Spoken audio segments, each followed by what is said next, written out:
Joseph കൂടി ചേരുകയാണ്. മാർട്ടിനുള്ളത് കോന്നിയിലാണ്. കോന്നിയിൽ എന്താണ് സ്ഥിതി എന്ന് നോക്കാം. മാർട്ടിൻ, ഇപ്പോൾ കോന്നിയിലാണുള്ളതെന്ന് മനസ്സിലാക്കുന്നു. അവിടെ എങ്ങനെയാണ് സ്ഥിതിഗതികൾ? ഈ കനത്ത മഴയും മണ്ണിടിച്ചിലും പോലെയുള്ള കാര്യങ്ങൾ അത് എത്രത്തോളം കോന്നിയെ ബാധിച്ചിട്ടുണ്ട്? എത്രത്തോളം വീടുകളിൽ വെള്ളം കയറിയിട്ടുണ്ട്?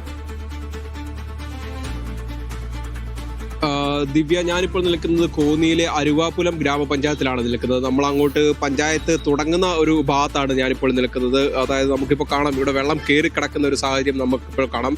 അതായത് ഇവിടുന്ന് അങ്ങോട്ടാണ് അരുവാപ്പുലം ഗ്രാമപഞ്ചായത്ത് തുടങ്ങുന്നത്. അപ്പോൾ നമ്മൾ നാട്ടുകാരുമായിട്ട് സംസാരിക്കുമ്പോൾ നമുക്ക് ലഭിക്കുന്ന വിവരം എന്താണെന്ന് വെച്ചാൽ ഇവിടുന്ന് അങ്ങോട്ട് വെള്ളം കയറിയ ഒരു നിലയിലാണ്. ഇതിന്റെ തൊട്ടപ്പുറത്താണ് ഈ അച്ചൻകോവിലാർ ഉള്ളത്. ഇവിടുന്ന് അങ്ങോട്ട് നമുക്ക് ഒരിക്കലും കടന്നു പോകാൻ കഴിയാത്തൊരു സാഹചര്യമുണ്ട്. അതായത് ഒരാൾ പൊക്കത്തിൽ വെള്ളം നിറഞ്ഞ ഒരു സാഹചര്യമുണ്ട്. ഈ അച്ചൻകോവിലാർ കര കവിഞ്ഞ് ഒഴുകിയതോടുകൂടിയാണ് ഇത്തരത്തിലൊരു സാഹചര്യം ഉണ്ടായത്. ഇപ്പോൾ നമുക്ക് താഴെ കാണാൻ സാധിക്കും, ഇവിടെ ഒരു മടല് വെച്ചിട്ടുണ്ട്. നാട്ടുകാർ വെച്ചൊരു മടലാണ്. അതായത് ഒരു 10 മിനിറ്റ് മുമ്പ് ദിവ്യ അനൽക്കയുമായിട്ട് സംസാരിക്കുമ്പോൾ ഈ ഭാഗത്ത് ഇവിടം വരെ മാത്രമായിരുന്നു വെള്ളം ഉണ്ടായിരുന്നത്. അതിനു മുമ്പ് 10 മിനിറ്റ് മുമ്പ് ഞങ്ങൾ ഇവിടെ വരുമ്പോഴത്തേനും ഇപ്പോൾ ഈ ഞാൻ നിൽക്കുന്ന ഈ ഭാഗത്ത് മാത്രമായിരുന്നു വെള്ളം ഉണ്ടായിരുന്നത്.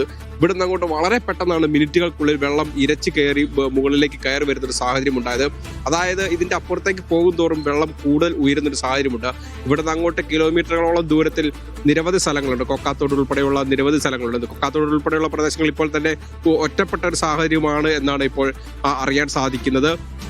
ഈ പ്രദേശങ്ങളിലെല്ലാം വെള്ളം കയറിയതോടുകൂടി ഇനി അങ്ങോട്ടോ ഇങ്ങോട്ടോ ആളുകൾക്ക് കടന്നു വരാനോ പോകാനോ കഴിയാത്തൊരു സാഹചര്യം കൂടിയുണ്ട്. മാത്രമല്ല ഇപ്പോൾ മറ്റ് രക്ഷാപ്രവർത്തനങ്ങൾ ഈ പ്രദേശത്ത് നടക്കുന്നില്ല എന്നുള്ളൊരു അറിവ് കൂടി നമുക്കുണ്ട്. കാരണം ഒന്നാമത് ഈ പ്രദേശങ്ങളിൽ റാന്നിയെ അപേക്ഷിച്ച് പൊതുവെ ജനസാന്ദ്രത കുറഞ്ഞ സ്ഥലമാണ്. എന്നാൽ പോലും നിരവധി ആളുകളും വീടുകളും കൃഷി ഉൾപ്പെടെയുള്ള പ്രദേശങ്ങളും ഈ പ്രദേശങ്ങളിലുണ്ട്. അതുകൊണ്ട് തന്നെ ഇത്തരത്തിൽ എങ്ങനെയാണ് ഈ പ്രദേശങ്ങളിലെ രക്ഷാപ്രവർത്തനം എന്നതിനെക്കുറിച്ചും കൃത്യമായിട്ടുള്ളൊരു ധാരണ ഇപ്പോഴും ഉണ്ടായിട്ടില്ല. എന്തായാലും ഈ പ്രദേശങ്ങൾ, അതായത് ഈ അച്ചൻകോവിലാർ കടന്നു വരുന്ന പ്രദേശങ്ങളിൽ നിരവധി സ്ഥലങ്ങളിൽ മണ്ണിടിച്ചിലും ഉണ്ടായിട്ടുണ്ട് എന്നാണ് അറിയാൻ സാധിക്കുന്നത്. ഇതോടൊപ്പം തന്നെ പല സ്ഥലങ്ങളിലും വലിയ തോതിലുള്ള മഴ ഉണ്ടായിരുന്നു. ഇവിടെ നിന്നുണ്ടായിട്ടുള്ള ഈ വെള്ളമാണ് ഇപ്പോൾ ഇരച്ചു വരുന്നത് എന്നുള്ളൊരു വിവരമാണ് നമുക്ക് ലഭിക്കുന്നത്. അങ്ങനെ അതുകൊണ്ടാണ് ഇത്ര പെട്ടെന്ന് വെള്ളം റോഡിലേക്ക് ഇരച്ചു കയറുന്ന ഒരു സാഹചര്യം ഉണ്ടായത്. ഞാൻ ആദ്യം കാണിച്ചതുപോലെ തന്നെ ആളുകൾ ഒരു അടയാളം വെച്ചിരുന്നു. എത്ര വേഗത്തിലാണ് വെള്ളം കയറുന്നതെന്ന് അറിയാൻ വേണ്ടി അടയാളം വെച്ചിരുന്നത്. 10 മിനിറ്റിനുള്ളിലാണ് അതിവേഗത്തിൽ വെള്ളം റോഡിലേക്ക് ഇരച്ചു കയറുന്നതും കാണാൻ സാധിക്കുന്നത്. ഇതിനോടൊപ്പം തന്നെ ഈ പ്രദേശങ്ങൾ കൂടുതലും ഈ കാർഷിക സംബന്ധമായിട്ടുള്ള പ്രദേശങ്ങളാണ്. കൃഷി ഉൾപ്പെടെയുള്ള നിരവധി ഉള്ള പ്രദേശങ്ങളാണ്. ഈ പ്രദേശങ്ങളെല്ലാം ഇപ്പോൾ തന്നെ വെള്ളത്തിനടിയിലായിട്ടുണ്ട്. ഇവിടുന്ന് അങ്ങോട്ട് നമുക്ക് പോകാൻ സാധിക്കില്ല. നമുക്ക് ദൃശ്യങ്ങളിൽ കാണുന്ന ഒരു പ്രദേശം നമുക്ക് കാണാം. ഇവിടുന്ന് അങ്ങോട്ട് നമുക്കൊരിക്കലും നടന്നു പോകാൻ സാധിക്കാത്ത വിധത്തിലാണ് വെള്ളം കയറി കിടക്കുന്നത്. ഇപ്പോൾ അവിടെ നിന്ന് വന്ന ഈ വൈദ്യുതി ബന്ധം വിച്ഛേദിക്കുന്നതിനായിട്ട് അങ്ങോട്ട് പോയ KSEB ഉദ്യോഗസ്ഥരോട് നമ്മൾ സംസാരിച്ചിരുന്നു.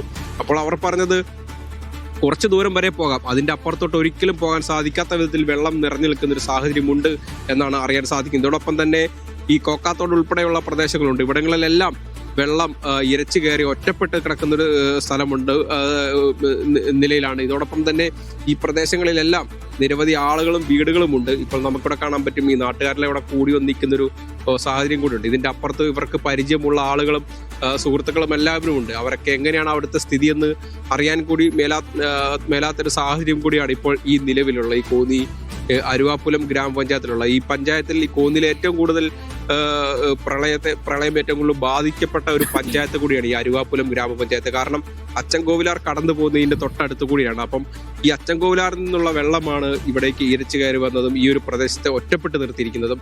എന്തായാലും രക്ഷാപ്രവർത്തനങ്ങൾ അടക്കമുള്ള കാര്യങ്ങൾ എങ്ങനെയാണെന്നതിനെ പറ്റി കൃത്യമായിട്ടുള്ള ധാരണ ഇപ്പോഴും ഉണ്ടായിട്ടില്ല. കാരണം മറ്റ് പ്രദേശങ്ങളിലുള്ള ആളുകളെ ഒഴിപ്പിക്കുന്നതിനിടയിൽ ഈ ഒരു അരുവാപ്പുലം ഗ്രാമപഞ്ചായത്തിലുള്ള സ്ഥിതിഗതികൾ വിലയിരുത്തി വരികയാണ്. എങ്ങനെയാണ് ആളുകൾ കുടുങ്ങി കിടക്കുന്നതിനടക്കമുള്ള വിവരങ്ങൾ പഞ്ചായത്ത് ഉൾപ്പെടെയുള്ളവ ശേഖരിച്ചു വരികയാണ്.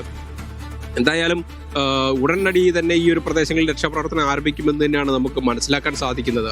ദിവ്യ.